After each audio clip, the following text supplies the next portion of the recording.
بسم اللہ الرحمن الرحیم۔ اللہم صلی علی محمد وعلی آل محمد کما صلیت علی ابراہیم وعلی آل ابراہیم انک حمید مجید۔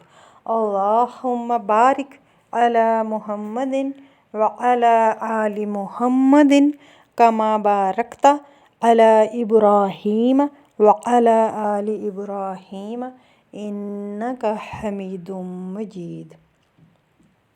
سیرت النبی صلی اللہ علیہ وآلہ وسلم سیکشن 10۔ گاؤں سے مکہ شہر کی طرف آتے وقت کیفیت یہ تھی کہ حلیمہ کی گدی کمزور ہونے کی وجہ سے سب سے پیچھے پیچھے چل رہی تھی، اور حلیمہ کی سہیلیاں بار بار راستے میں رک کر اس کا انتظار کرتی تھیں۔ لیکن اب مکہ سے گاؤں کی طرف واپسی کا وقت آیا تو کیفیت یہ ہوئی کہ حلیمہ کی وہی گدی اس قدر چست اور تیز رفتار ہو گئی کہ سب سے آگے آگے دوڑنے لگی، جس پر حلیمہ کی سہیلیاں بار بار انہیں پیچھے سے پکارتیں کہ حلیمہ رک جاؤ، کچھ ہمارا بھی تو خیال کر لو، اور بار بار پوچھتیں کہ حلیمہ کیا یہ تمہاری وہی گدی ہے؟ حلیمہ جواب دیتیں کہ ہاں یہ وہی تو ہے۔ اس پر وہ کہتیں کہ واللہ ان لہا لشأن، یعنی بخدا آج تو اس کی شان ہی نرالی ہے۔ اس طرح گاؤں پہنچنے کے بعد ان کی کھیتی باڑی اور غلہ و خوراک وغیرہ غرض کہ ہر ایک چیز میں نہایت تیزی کے ساتھ حیرت انگیز طور پر بہتری اور برکت کے آثار نمایاں ہوتے چلے گئے۔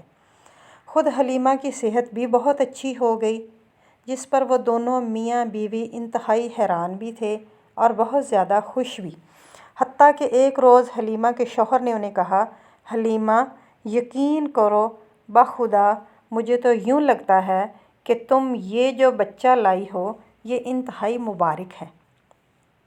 اس پر حلیمہ نے برجستہ جواب دیا، بخدا مجھے بھی ایسا ہی محسوس ہوتا ہے۔ اور یوں حلیمہ سعدیہ اور ان کے افراد خانہ کو اس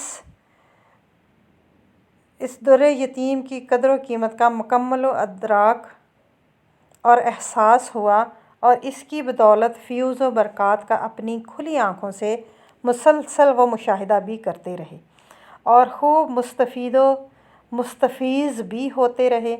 2 سال دیکھتے ہی دیکھتے گزر گئے۔ حلیمہ کا دل بالکل نہیں چاہتا تھا کہ یہ بچہ ان کی آغوش سے واپس چلا جائے، لیکن مدت رضاعت پوری ہو چکی تھی، لہٰذا بادل نخواستہ وہ اسے اس کی والدہ کے پاس مکہ شہر لے گئیں۔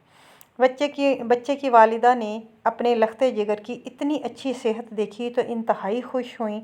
ماں کی یہ خوشی دیکھ کر حلیمہ نے موقع مناسب سمجھا اور ڈرتے ڈرتے کہا کہ آپ دیکھ رہی ہیں کہ گاؤں کی صاف ستھری فضا میں بچے کی صحت کتنی عمدہ ہے، لیکن اب مجھے یہ فکر ستا رہی ہے کہ کہیں ایسا نہ ہو کہ اب یہاں شہر میں اس کی صحت خراب ہو جائے، اس لیے میں چاہتی ہوں کہ اگر آپ اجازت دیں تو میں بچے کو مزید کچھ عرصہ کے لیے واپس اپنے ہمراہ لے جاؤں۔ بی بی آمنہ دیکھ چکی تھیں کہ بادیہ بنی سعد میں رہتے ہوئے بچے کی صحت خوب عمدہ ہے اور وہاں کی آب و ہوا اس کو خوب موافق آئی ہے، نیز انہوں نے اپنے لخت جگر کے لیے حلیمہ کا جب یہ جذبہ اور پیار بھی دیکھا تو وہ مسکرائیں اور مزید کچھ عرصہ کے لیے بچے کو لے جانے کی اجازت دے دی۔